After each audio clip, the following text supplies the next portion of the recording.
शहबाज शरीफ को नए केस में नैब का बुलावा आ गया है। मेट्रो मंसूबों में एहसन इकबाल के भाई को लैंडस्केपिंग का खिलाफ ज़ाब्ता ठेका देने पर नैब रावलपिंडी ने मियां शहबाज शरीफ को 24 अगस्त को तलब कर लिया है। इसी के ऊपर बात कर लेते हैं समा के नुमाइंदे सुहेल रशीद से। सुहेल, इस खबर की तफसीलात दीजिए।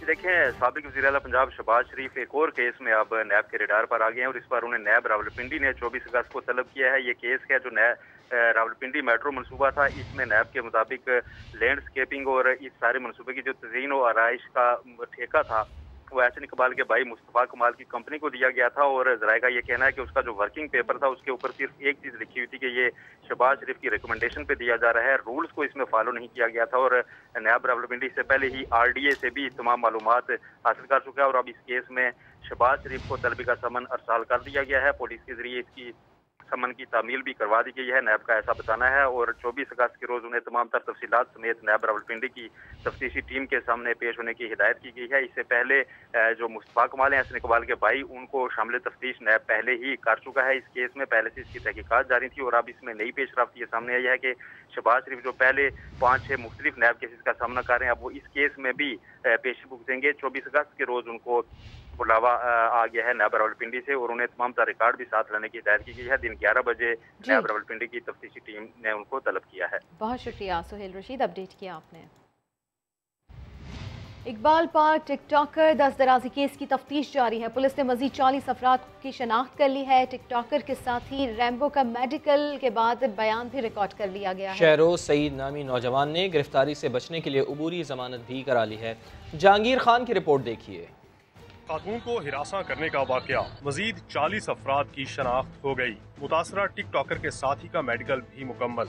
नौजवानों की शनाख्त वाक़े की वीडियोस और तस्वीर के जरिए की गई है। दूसरी जानिब CIA पुलिस ने टिकटॉकर के साथी रैम्बो का मेडिकल करवाते हुए उसका बयान भी रिकॉर्ड कर लिया। रैम्बो ने अपने और साथी के साथ पेश आने वाले वाकया की तफसील बताई। पुलिस के मुताबिक जेर हिरासत मुल्जिमान की शनाख्त के लिए रैम्बो की मदद ली जा रही है। नौजवान की मेडिकल रिपोर्ट के बाद मुकदमा में मजीद दफात शामिल की जाएंगी। उधर शहरोज सईद नामी नौजवान ने गिरफ्तारी से बचने के लिए एडिशनल सेशन जज की अदालत से अबूरी जमानत करा ली। अदालत ने पुलिस को 3 सितंबर तक मुलजिम की गिरफ्तारी से रोक दिया है। साथी रिपोर्टर अरशद अली के साथ जहांगीर खान, समा, लाहौर। लाहौर में खवातीन से बदतमीजी का एक और वाकया सामने आ गया। लारी अड्डा पुलिस ने ओबाश नौजवान की चिंची रिक्शा में खातून से दस्तदराजी के वाकये का मुकदमा दर्ज कर लिया। SHO लारी अड्डा गुलाम अब्बास की मुद्दत में दर्ज किए गए मुकदमे के मुताबिक 10 से 12 ओबाश लड़कों ने खवातीन को गैर अखलाकी इशारे किए। एक नौजवान ने दस्तदराजी भी की। पुलिस ने मुल्जिमान की शनाख्त के लिए वीडियो के फॉरेंसिक का फैसला किया है। वीडियो की मदद से जाए वक़्वा का तयन और मोटरसाइकिल्स के नंबर ट्रेस किए जाएंगे। पुलिस का कहना है कि अभी ये वाज़ेह नहीं कि वाक़या कब और कहाँ पेश आया। मुतासरा खातून ने मुकदमे के लिए कोई दरख्वास्त नहीं दी। दूसरी जानिब IG पंजाब ने CCPO लाहौर से वाक़े की रिपोर्ट तलब कर ली है। खबर है अमेरिका से, जहां टेक्सास की जेल में कैद डॉक्टर आफिया सिद्दीकी पर साथी कैदी ने हमला कर दिया। चेहरे पर गर्म कॉफ़ी का कप फेंक दिया। डॉक्टर आफिया सिद्दीकी के वकील का कहना है कि हालिया मुलाकात में उनका चेहरा और जिस्म झुलसा हुआ था। डॉक्टर आफिया हिरासा किए जाने की शिकायत करती हैं मगर हुक्काम ने कुछ नहीं किया। अमेरिका में मुसलमान तंजीमों ने डॉक्टर आफिया की शिकायत पर कार्रवाई न होने पर बरहमी का इजहार किया है। अमेरिका की जेल में कैद डॉक्टर आफिया सिद्दीकी पर साथी कैदी ने हमला कर दिया। चेहरे पर गर्म कॉफी का कप फेंक दिया। आफिया सिद्दीकी के वकील का कहना है कि हालिया मुलाकात में डॉक्टर आफिया का चेहरा और जिस्म झुलसा हुआ था। डॉक्टर आफिया ने जेल हुक्काम से हिरासत किए जाने की शिकायत की मगर कोई एक्शन नहीं लिया गया। एक अदर इनमेट उसको अटैक कर रहा था। वो कॉफ़ी का चाय का मग उनके हाथ में था और ने वो डॉक्टर आफिया सिद्दीकी का सर पे लगाए इधर और वो गर्म कॉफ़ी उसका पूरा सर पे लगाए। अल्हम्दुलिल्लाह वो कॉफ़ी उनका आँख में नहीं लगा। आफिया सिद्दीकी के लिए कानूनी जिद्दोजहद करने वाली तंजीम केयर के सरबराह का मजीद कहना था कि डॉक्टर आफिया की रिहाई के लिए आवाज उठाते रहेंगे। वो अटैक इतना ब्रूटल था, वो डॉक्टर आफिया वो फर्श पे गिर गई और वो उठ नहीं सकती। उन्होंने वो डॉक्टर आफिया सिद्दीकी को सॉलिटरी कन्फाइनमेंट में रखा था। ये एक प्रिजन है जिधर वो कोई और आदमी से नहीं देख सकती पूरे दिन के लिए, वो बिल्कुल अलोन है। और हम सोच रहे थे वो डॉक्टर आफिया सिद्दीकी को क्यों पनिश करो जब किसी और ने उसको अटैक करा है। Islamic circle of north America का कहना है कि अमेरिका को अफगानिस्तान की खवातीन की फिक्र है, मगर अपनी जेल में कैद आफिया सिद्दीकी को तहफ़्फ़ुज़ और हुकूक नहीं दिए जा रहे। सिपा सालार का दबंग खिताब, तफसील बताएंगे कुछ देर बाद। Chief justice Sindh high court justice Ahmed Ali Shaikh की सुप्रीम कोर्ट में बतौर एडहॉक जज तकर्री रुक गई, वजह क्या है जानते हैं समा के नुमाइंदे इरफानुल हक से। इरफान, बताइएगा इस बारे में।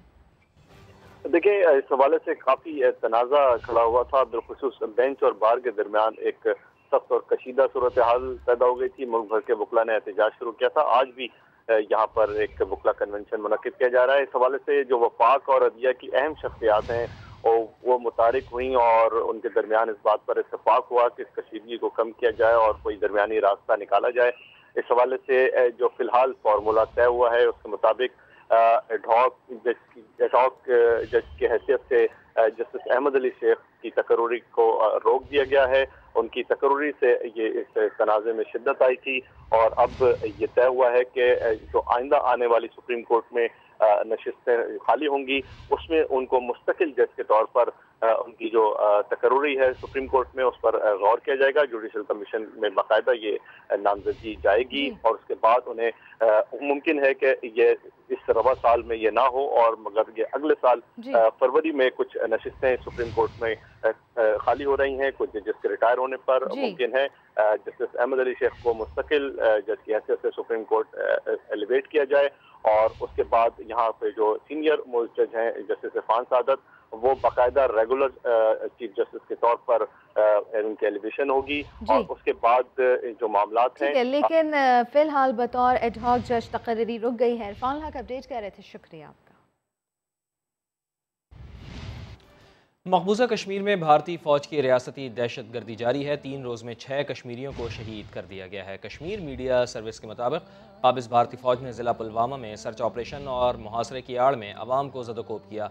इस दौरान नागा बर्तन तराल में 3 कश्मीरियों की जानें ले ली गईं। इसी इलाके में गुज़िश्ता रोज़ भी काबिज़ सिक्योरिटी फोर्सेज ने 2 नौजवानों को शहीद किया था।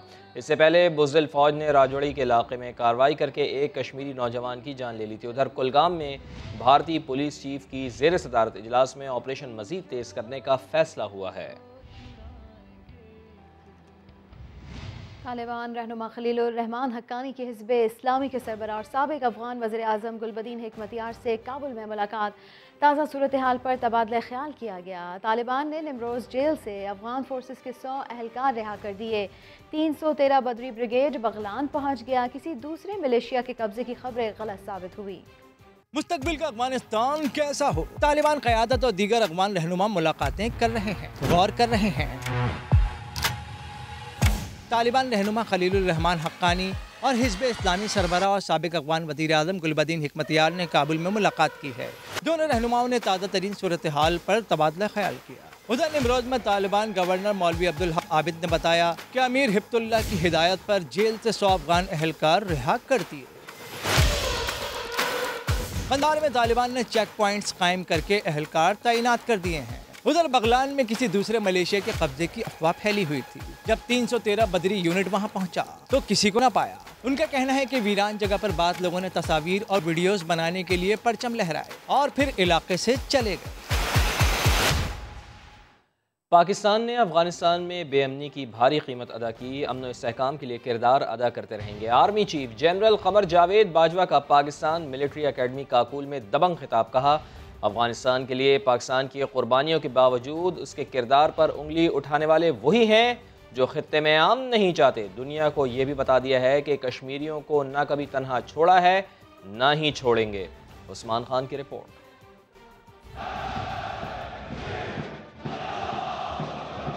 पाकिस्तान मिलिट्री एकेडमी में 4th बटालियन को परचम अता करने की पुरवकार तकरीब। Army chief general Qamar Javed Bajwa की दबंग बातें। अफगान अमन के लिए कोशिशें जारी रखने के अज़म का इरादा। कहा, तवक्को है तालिबान आलमी बरादरी से किए वादे पूरे करेंगे। पाकिस्तान के किरदार पर उंगली उठाने वालों को आईना भी दिखा दिया। No country can understand it better than us as Pakistan paid a huge price for instability in Afghanistan. Despite our fragile economic condition, we have displayed unprecedented magnanimity toward our Afghan brethren by hosting over 3 million refugees for more than 4 decades. सिपा Salaar ने कहा, दहशत गर्दी हो, corona या टिड्डी दल, आज का पाकिस्तान तमाम तर मुश्किलात के बावजूद अक़वाम आलम में मजबूत और तरक्की करता हुआ पाकिस्तान है। पाक फौज को दुश्मनों के दिलों में खौफ की लामत भी करार दिया। भारतीय मुजालिम सहते कश्मीरियों का साथ कभी न छोड़ने का अज़्म भी दोहरा दिया। In the month of independence, we cannot forget the Indian state of repression and resultant plight of our Kashmiri brethren in Indian occupied Kashmir, who are under the worst military occupation in human history. Let me reaffirm that Pakistani hearts beat with Kashmiris and we will continue to stand with them always and ever. Army chief ने मुस्तकबिल के challenges भी बता दिए। कहा, दुश्मन कुव्वत hybrid वार के जरिए हमारे माशरे और रियासत को कमजोर करने के दर पे हैं। जंग की नौयत गैर रिवायती हो चुकी, ये भी बता दिया कि पाक फौज तमाम चैलेंजेस से आगाह भी है और निमटने के लिए तैयार भी। उस्मान खान, समा, इस्लामाबाद। अफगानिस्तान से मुतालिक पाकिस्तान का बयानिया बैनुल-अक़वामी सतह पर उजागर होना चाहिए। वज़ीर-ए-आज़म की ज़ेर सदारत इजलास में टास्क फवाद चौधरी को सौंप दिया गया। अफगानिस्तान में महसूर गैर मुल्की सहाफ़ियों के इनखला के लिए वज़ारत इत्तलात के इक़दाम की तारीफ़ भी की गई। इस्लामाबाद से अब्बास शबीर रिपोर्ट करेंगे। अफगानिस्तान से मुतालिक पाकिस्तान का बयानिया दुनिया में गूंजना चाहिए। वजीर आजम ने वजीर इत्तलात फवाद चौधरी को बड़ी जिम्मेदारी सौंप दी। इमरान खान ने मुशावरती इजलास में वज़रा को अफगानिस्तान से मुतालिक बयानिए से आगाह किया। हिदायत भी कर दी कि पाकिस्तान का मौक़िफ़ आलमी मीडिया पर भरपूर अंदाज में उजागर होना चाहिए। इजलास में वजीर आजम को अफगानिस्तान में जारी गैर मुल्कियों के इनखला, PIA के ऑपरेशंस और पाकिस्तानी सफारत खाने की कारकर्दगी, चमन और तोरखम बॉर्डर्स की सूरत हाल पर ब्रीफिंग दी गई। शुरका ने 4 रुकनी कमेटी के इजलास तवातर के साथ मुनक्किद करने पर इत्तफाक भी किया। अफगानिस्तान में मौजूद गैर मुल्की सहाफ़ियों के इनखला से मुतालिक वज़ीर इत्तलात फवाद चौधरी ने बताया, आलमी मीडिया की मौसूल होने वाली दरखास्तों पर फौरी अमल दरामद के लिए वजारत में खसूसी सेल कायम है। वज़ीर आज़म ने वजारत इत्तलात और नशरियात के खसूसी इक़दामात को सराहा। इमरान खान ने मुल्क में गैर जानिबदार, आज़ाद और जिम्मेदाराना सहाफ़त के फ़रोग़ को हुकूमत की अव्वलिन तरजीह भी करार दिया। काबुल एयरपोर्ट पर नाकाफ़ी सहूलियात और रनवे पर कचरे के बाइस PIA ने काबुल ऑपरेशन आर्जी तौर पर मुअत्तल कर दिया है। PIA वाहिद कमर्शियल एयरलाइन है जिसने गुज़िश्ता 4 रोज़ से अफगानिस्तान का दुनिया भर से राब्ता बहाल रखा है। काबुल एयरपोर्ट पर नाकाफ़ी सहूलियात और रनवे पर मौजूद कचरा फ़्लाइट ऑपरेशन में रुकावट बनने लगा है। ख़दशा है कि तैयारे के जेट इंजन रनवे पर पड़ा कचरा अंदर ना खींच लें, जो हादसे का सबब बन सकता है। ज़राए के मुताबिक काबुल एयरपोर्ट पर सफाई के लिए अमला भी मौजूद नहीं है। इमिग्रेशन और सिक्योरिटी चेक का भी कोई इंतज़ाम नहीं है। अफगान सिविल एविएशन के सरबरा भी गुज़िश्ता रोज़ PIA की परवाज़ से पाकिस्तान आ गए हैं। दबाव मत डालो, हमारे फंड्स और असासे मुंजमद ना करो। पैसा नहीं होगा तो अफगान अवाम कहाँ से खाएंगे। तालिबान ने आलमी बरादरी से अपील कर दी। तर्जुमान सुहेल शाहीन ने मुतालबा किया कि दुनिया हमें तस्लीम करे। बोले, फ़िलहाल आम इंतखाबात से ज़्यादा एक जामे हुकूमत की ज़रूरत है। अफगानिस्तान की तामीर नौ में चीन के किरदार को कलीदी करार दिया। अफगानिस्तान की तामीर नौ और बहाली का मामला। तालिबान तर्जुमान सुहेल शाहीन का चीनी TV को इंटरव्यू में बड़ा बयान। कहा, अमन और मफाहमत के लिए चीन ने पहले भी तामीरी किरदार अदा किया। तामीर नौ में हिस्सा डालने के लिए भी खुशामदीद कहते हैं। IMF की जानिब से इमदाद की बंदिश और अमरीका में अफगान फंड्स मुंजमद करने को उन्होंने नाइंसाफी करार दिया। एक सवाल पर सुहेल शाहीन का कहना था कि अफगानिस्तान में इलेक्शन का वक्त नहीं, जामे हुकूमत ज़रूरी है। सुहेल शाहीन कहते हैं, नया आइन तैयार करके मंजूर किया जाएगा। बहुत काम है जो बाद में किए जाने हैं। वज़ीर आला सिंध का यू टर्न देखिए कुछ देर बाद। गवादर में चीनी शहरियों के काफिले पर खुदकुश हमला हुआ है। वजारत दाखिला ने तस्दीक कर दी। धमाके से करीब खेलने वाले 2 बच्चे जाँ बहक और 2 जख्मी हो गए। तर्जुमान दफ्तर खारजा का कहना है कि खुदकुश बमबार ने 4 गाड़ियों पर मुश्तमिल काफिले को गवादर एक्सप्रेसवे पर निशाना बनाया। एक गाड़ी में 3 चीनी शहरी सवार थे, जिनमें से एक जख्मी हुआ, जिसकी हालत खतरे से बाहर है। तर्जुमान का कहना है कि सादा लिबास एहलकारों ने हमलावर को रोका तो उसने दूर ही खुद को धमाका खेज मवाद से उड़ा लिया। वजारत दाखिला का कहना है कि चीनी शहरियों की सिक्योरिटी के लिए ठोस इक़दाम किए जा रहे हैं। मुल्क में कोरोना वायरस की चौथी लहर के वार जारी हैं। एक दिन में मजीद 65 अफराद इंतकाल कर गए हैं। जाँ बहक होने वालों की तादाद 24,848 हो गई है। NCOC के मुताबिक 24 घंटे में 53,777 टेस्ट किए गए। 3,084 केसेस रिपोर्ट हुए। मुस्बत केसेस की शरह 5.73% रही। और अब बात करेंगे वज़ीर आला सिंध के तालीम दुश्मन फैसले की। मुराद अली शाह ने एक और यू टर्न ले लिया। फिर 23 अगस्त से स्कूल खोलने का फैसला 3 दिन बाद ही वापस ले लिया। समा ने पूछा कि वो कौन सा डेटा है जिसकी बुनियाद पर सिर्फ स्कूल बंद किए जाते हैं। मुराद अली शाह आए बाएं शाये करते रहे। बच्चों को कोरोना कहाँ से लगता है ये अजब इंकशाफ भी कर दिया। रेहान अहमद की रिपोर्ट। कोविड के दौरान हमारे बच्चों को कितने नुकसान हुआ है। मंडे से स्कूल खोले जाए, मंडे से स्कूल खोले जाए। हम एक हफ्ता और स्कूल नहीं खोलेंगे। सिंध में स्कूल का खुलना एक बार फिर मौखर कर दिया गया, क्योंकि यहाँ एक ऐसे कोरोना का राज है जिसका तालीम से 36 का आंकड़ा है। वजीर तालीम सरदार शाह ने 3 रोज पहले ऑनलाइन क्लासेस से तंग बच्चों और माओ को 23 अगस्त से स्कूल खुलने की खुशखबरी सुनाई थी, मगर एक बार फिर वजीर आला सिंध का तालीम दुश्मन यू टर्न सामने आ गया। समा ने पूछा कि वो कौन सा डेटा है जिसकी बुनियाद पर सिर्फ स्कूल बंद किए जाते हैं, तो वजीर आला ने पहले कहा कि डेटा है, फिर आए बाएं शाये की और फिर गोया हुए कि जब भी स्कूल खोलते हैं कोविड केसेस बढ़ जाते हैं। स्कूल बंद करने का जो फैसला है वो किस डेटा की बुनियाद पे किया जाता है? पहले स्कूल बंद होते हैं, फिर स्कूल बंद रखे जाते हैं, तो उसमें बाकी चीजें तो बड़ी जोर शोर के साथ खुली हुई हैं। मुहर्रम के जुलूस जो है वो भी भरपूर अंदाज में निकले हैं। डेटा है बिल्कुल। जब भी हम फैसला करते हैं, पहले सईद एजुकेशन मिनिस्टर थे, बैठ के बाकायदा जो टास्क फोर्स है उसके अंदर डेटा ये बताया जाता है। अभी सरदार शाह साहब हैं, उन्हीं लाइन्स पे चल रहे हैं। होता ये है कि हमने ये देखी है पैटर्न कि जब भी स्कूल्स खुले हैं पिछले दिनों में, उसके बाद एक स्पाइक आती है। सहाफी सोच ही रहे थे कि इस जवाब में डेटा कहाँ है, तो वजीर आला सिंध एक और दूर की कौड़ी लाए और फरमाया कि दादा दादी और नाना नानी प्यार करते हैं, जिससे कोरोना फैलता है। छोटे बच्चे के साथ ख़ासतौर पर आप उनके चाहे वालिदैन हो, चाहे उनके दादा दादी और नाना नानी हो, उम्र रसीदा जो उनके बड़े होते हैं, वो सब बच्चों से प्यार भी करते हैं। बच्चे खुद इन्फेक्ट होते हैं, उन पर फ़र्क नहीं पड़ता, उनको नहीं पता चलता, लेकिन वो इन्फेक्शन ट्रांसफ़र करते हैं। स्कूल बंद करने के ऐलान के साथ ही वजीर आला सिंध ने एक हफ्ते में एक मिशन इम्पॉसिबल मुकम्मल करने का ऐलान भी किया, और वो ये कि तमाम बच्चों के वालिदैन के वैक्सीनेशन कार्ड्स जमा करा लेंगे। यानी एक हफ्ते में ना वैक्सीनेशन का नौमन तेल होगा और ना ही तालीम की राधा नाचेगी। कैमरामैन फैसल आगाई के साथ रेहान अहमद, समा, कराची। प्राइवेट स्कूल एसोसिएशन ने सिंध हुकूमत का फैसला मुस्तरद कर दिया है। साफ साफ कह दिया है कि पीर से स्कूल ना खोले गए तो बच्चों को सड़कों पर पढ़ाएंगे।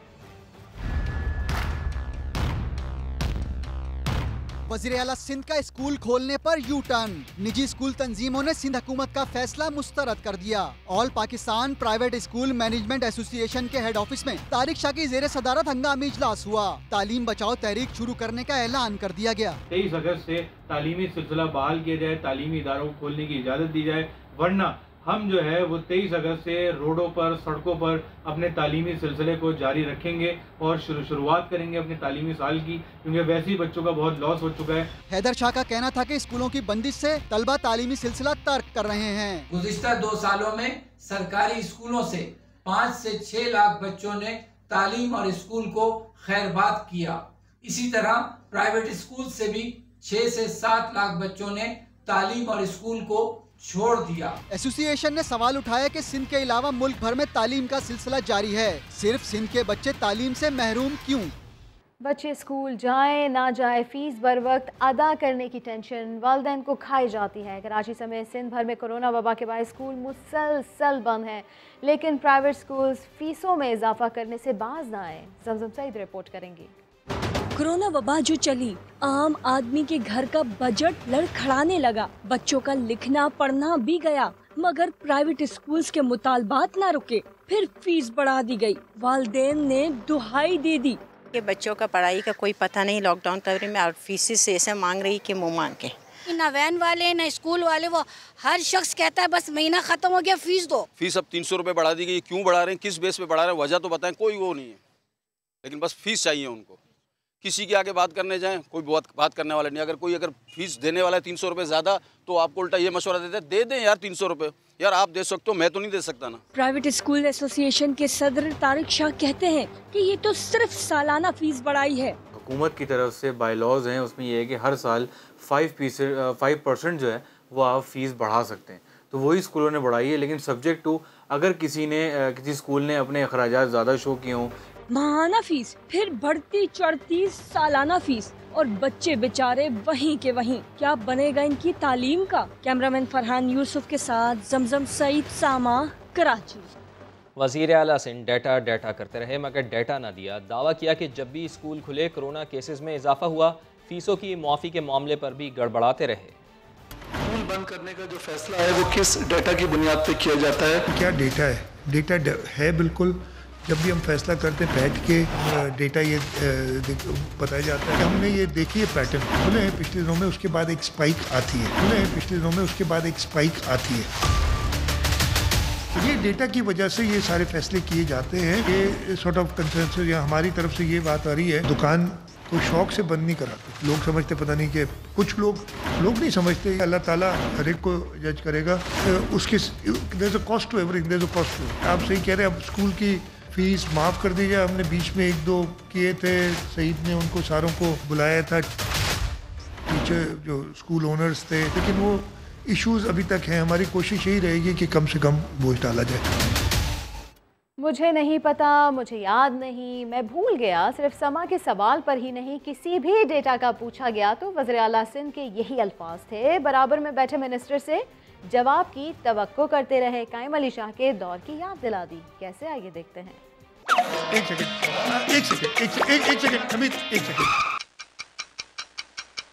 एक सेकेंड। KMC की जो बसेस की बात करें, एडमिनिस्ट्रेटर साहब बैठे, वो खुद ही उसका जवाब देंगे। मुझे तो पता भी नहीं है ना। मिनिस्टर साहब उसकी ज़्यादा बेहतर तरीके से बता सकेंगे बात। आपके 2 सवाल हैं। मैं किसी और के बारे में, मैं किसी का स्पोक्समैन नहीं हूँ। सही। इस वक्त इस बजट के अंदर हमने तकरीबन 8.5 अरब है, मुझे एक सही 8.5 अरब रुपए, मुझे एग्जैक्टली मुझे नहीं पता, मुझे याद नहीं, इस वक्त सही भूल गया हूँ।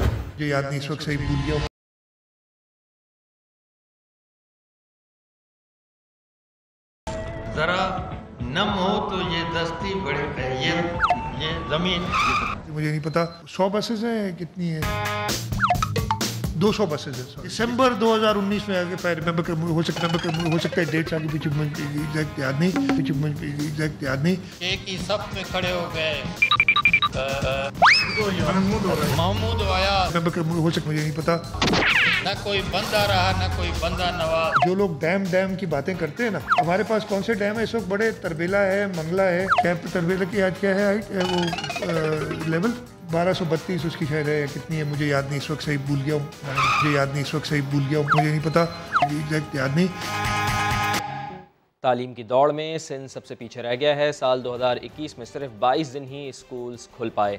पंजाब में सूरत हाल सबसे बेहतर रही। मजीद जानते हैं साथी एंकर रमीज़ अहमद से। वैसे तो कोरोना की वबा ने मुल्क के तमाम सूबों में तालीम को शदीद मुतासिर किया, लेकिन सूबा सिंध में तो बुरा हाल है। यही वजह है कि तालीम की दौड़ में इन दिनों सूबा सिंध बाकी सूबों से पीछे नजर आ रहा है। आइए स्कूल चलकर देखते हैं कि किस सूबे में क्या सूरत हाल है। सबसे पहले सबसे बड़े सूबे की बात करते हैं। पंजाब में 2021 में 1 जनवरी से 20 अगस्त तक 232 दिनों में से तकरीबन 132 दिन तालीमी इदारे बंद रहे। खैबर पख्तूनख्वा का रुख करें तो यहाँ सूरत हाल पंजाब से भी ज्यादा खराब रही। 2021 के 8 महीनों में सिर्फ 50 दिन स्कूलों में पढ़ाई हुई। 182 दिन बच्चे स्कूल नहीं आ सके। सिंध की बात करें तो यहाँ 1 जनवरी से 20 अगस्त तक 210 दिन स्कूल बंद रहे। मजमूई तौर पर देखें तो पंजाब में स्कूल 100 दिन और खैबर पख्तूनख्वा में 50 दिन खुले रहे, जबकि सिंध में बच्चे सिर्फ 22 दिन स्कूल गए, बाकी दिन स्कूलों के दरवाजे बंद रहे। सिंध में अपोजिशन लीडर हलीम आदिल शेख की जियाली क़यादत पर तनकीद। कहा सिंध में बाजार खुले हैं लेकिन स्कूल बंद। साबित हो गया कि ये सूबे के बच्चों को जाहिल रखना चाहते हैं, क्योंकि बच्चे पढ़ गए तो वो तीर पर ठप्पा नहीं लगाएंगे। सिंध में स्कूल के बच्चों को साबित हो गया कि ये सिंध के अवाम को सिंध के बच्चों को ये जाहिल खुद रखना चाहते हैं कि जिस दिन सिंध में तालीम आ गई, जिसमें हमारा बच्चा पढ़ गया, हमारा नौजवान पढ़ गया, तो वो तीर पे ठप्पा नहीं लगाएगा। उसको पता होगा इस तीर ने उनको जख्मी किया। आज स्कूल सब कुछ हो रहा है सिंध में, शादियां हो रही हैं, बाजार खुले हैं, सब कुछ खुला है। नहीं खुले थे स्कूल, नहीं खुले। ये तालीम दुश्मन पार्टी है, ये सेहत दुश्मन पार्टी है। पाक सरजमीन पार्टी के सरबराह सैयद मुस्तफ़ा कमाल एक बार फिर सिंध सरकार पर बरस पड़े। बोले, पीपल्स पार्टी तासुब की बुनियाद पर सिंध हुकूमत चला रही है, जिससे खैर की कोई उम्मीद नहीं है। कराची वालों को ना पानी मिल रहा है, ना ही कचरा उठ रहा है। क्या रियासती इदारों ने कराची पीपल्स पार्टी के पास गिरवी रख दिया है?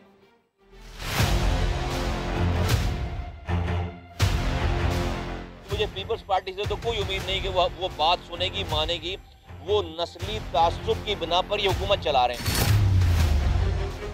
पानी नहीं दे रहे, रोजगार नहीं दे रहे। 2.5 लाख नौकरियां दी हैं पीपल्स पार्टी ने, एक नौकरी जो है वो शहर वालों को नहीं है। आप कुछ भी नहीं करेंगे, मतलब क्या? जब सब तबाही बर्बादी हो जाएगी, जब आकर आप जो मुल्क संभालने आएंगे। सिंध हुकूमत ने 1 हफ्ते और कोरोना के चक्कर में स्कूलों को बंद करने का ऑर्डर जारी कर दिया। मैं समझता हूँ बड़ी ज्यादती की बात है ये। तो स्कूल तो वो जगह जहाँ पर SOP फॉलो करा सकते हैं। तो स्कूलों को मैं समझता हूँ हम इस हक में कि स्कूलों को खोलना चाहिए। जो रिस्क बाहर है वो रिस्क स्कूल में भी है। ये जो तालीम का तबाही बर्बादी हुई है, ये हमारी नस्लों पे इसके असरात जाएंगे।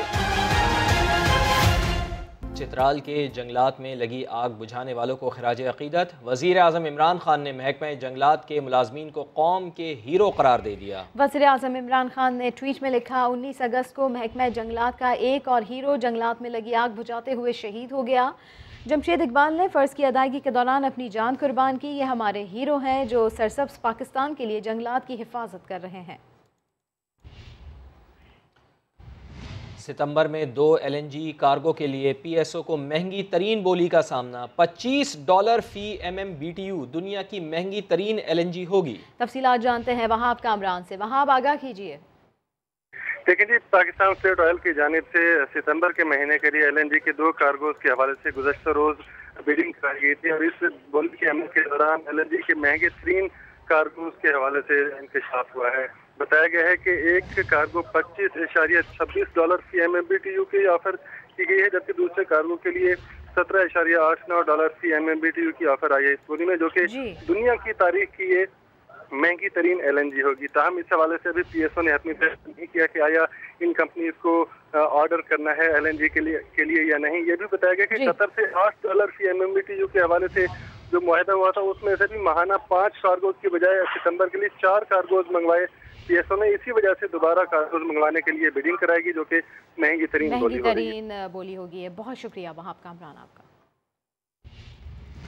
लाहौर में सूबाई वज़ीर असद खोकर के भाई मुबशर खोकर के कत्ल में मुलविस मुल्ज़िमान की जिस्मानी रिमांड में मज़ीद 4 रोज़ की तौसी कर दी गई है। तफसीलात जान लेते हैं। समा के नुमाइंदे अरशद अली हमारे साथ मौजूद हैं। अरशद, बताइएगा तफ्तीश से मुताल्लिक़ पुलिस एहलकार क्या बताते हैं?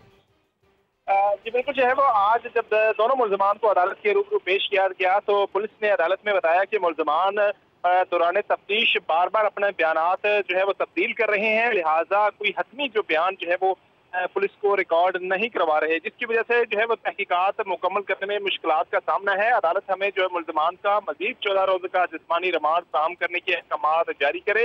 अदालत ने पुलिस फाइल का जायजा लेने के बाद दोनों मुल्ज़िमान के जिस्मानी रिमांड में 4 रोज़ की तौसीह कर दी है। बहुत शुक्रिया आपका।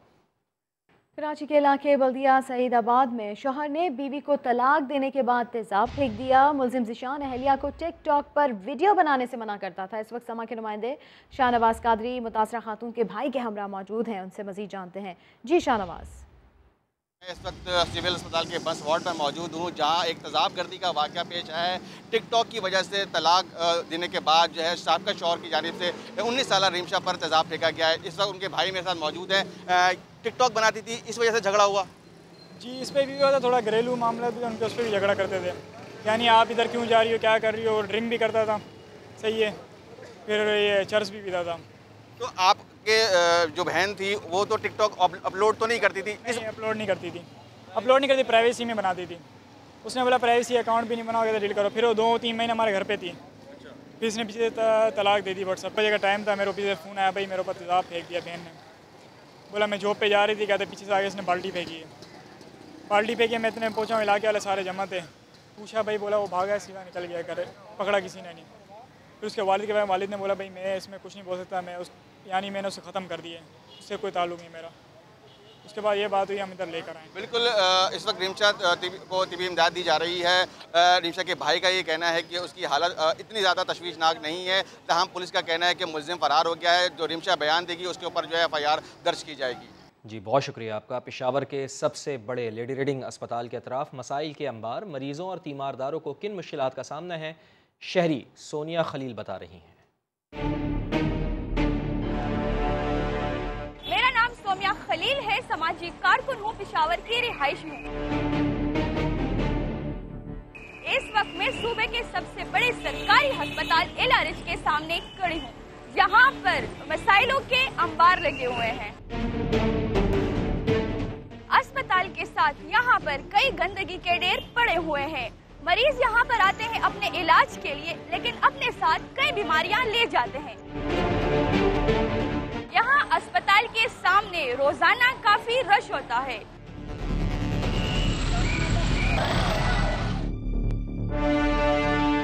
मरीजों को आने जाने में काफी मसले पेश आते हैं। हमारी हुकूमत से दरख्वास्त है कि अस्पताल के इर्द गिर्द जितने भी मसाइल हैं वो हल किए जाएं।